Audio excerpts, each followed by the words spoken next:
इसलिए गुरुदेव कहते हैं, मैं रोवत हूं सृष्टि को या सृष्टि रोवे मोहे, और गरीब दास इस वियोग को समझ न सकता कोई। तो भाई और बहनों, इन तमाम घटनाओं को मद्देनजर रखते हुए हम सत्सेवक भाई बहनों ने शिक्षा लेनी है। अगर आज हम सतगुरु की शरण में नहीं होते, गुरुदेव भगवान के चरणों में नहीं होते, अगर आज हमें सौभाग्य से इस परम संत की सतभक्ति नहीं मिलती, आप और हमारी भी किसी न किसी दुर्घटना में ऐसे ही अकाल मृत्यु होनी थी, जल जल के मरना था, अंग भंग होने थे, एक्सीडेंट होना था, लड़ाई झगड़े में मरना था, किसी देश में युद्ध का शिकार होना था, आप और हमारी भी ऐसी दुर्गति होती।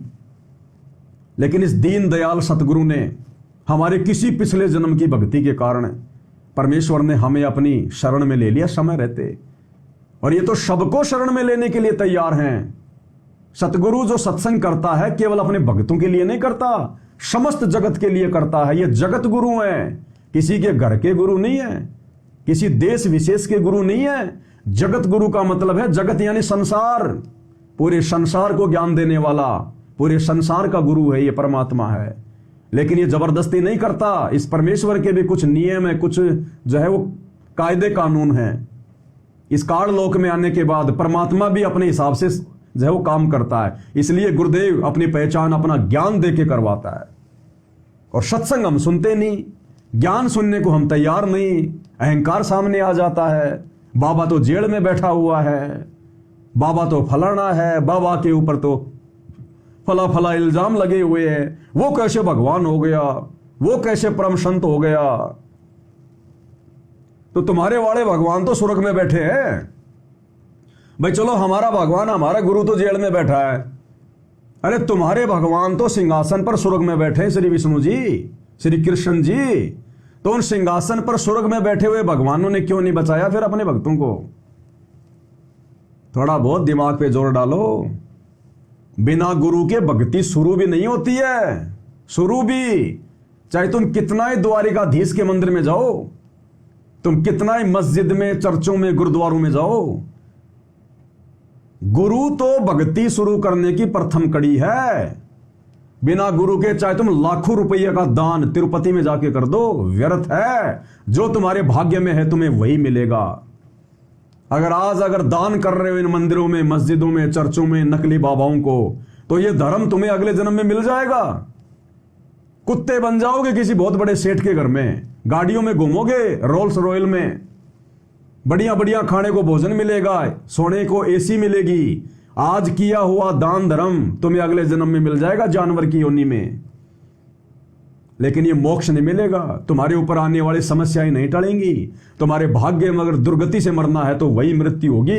ये तुम्हारे प्रेमानंद, तुम्हारे बागेश्वर वाले बाबा, ये दुनिया भर के नकली पाखंडी और ये तुम्हारे ये पत्थरों के भगवान, ये नहीं चेंज कर सकते।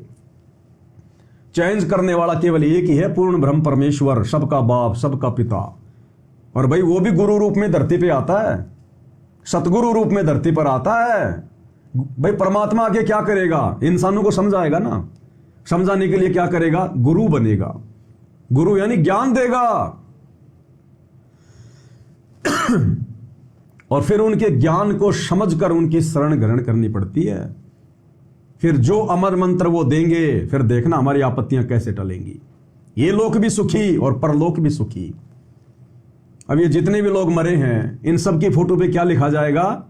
हमारे स्वर्गवासी पिताजी, हमारी स्वर्गवासी दादी जी, अरे जिनकी यहां इस पृथ्वी लोक पर दुर्गति से मौत हुई है, नरक के जैसी मौत हुई है, जिसका ये लोक सुखी नहीं है, उसका परलोक कहां से सुखी होगा?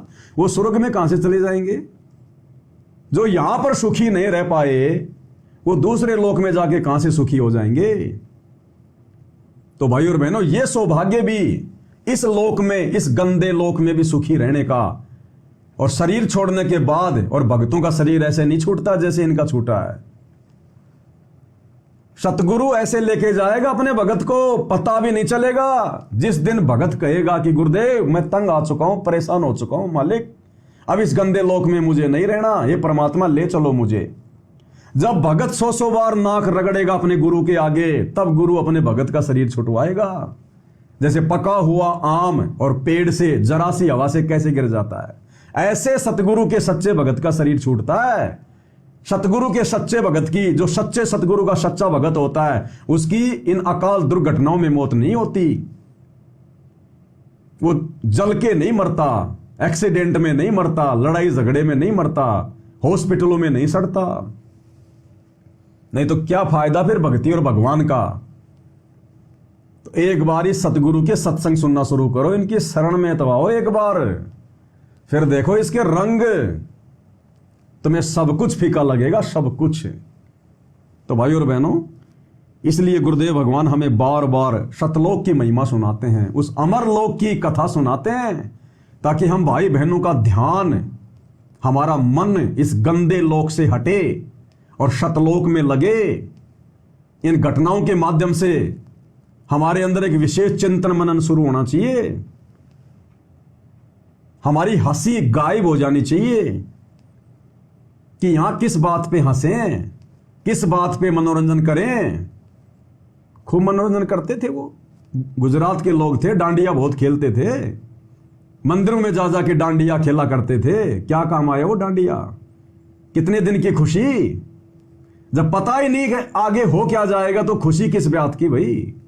ना जाने काल की कर डारे, किस विद डल जा पाशावे, और जिना दे सरते मौत खुड़क दी, उन्हानु केड़ा हंसावे। तो इस तत्व ज्ञान से, सतगुरु के ज्ञान से हमें पता चलेगा कि काल की तलवार हर समय हमारी गर्दन पे लटकी हुई है। अगर जरा भी मर्यादा टूट गई, जरा भी अगर हमने ऐसा कोई काम कर दिया जो गुरु के विधान के खिलाफ है, ना जाने कब वो कच्चे धागे से लटकी हुई तलवार टूट जाए और मेरा जीवन नरक बन जाए।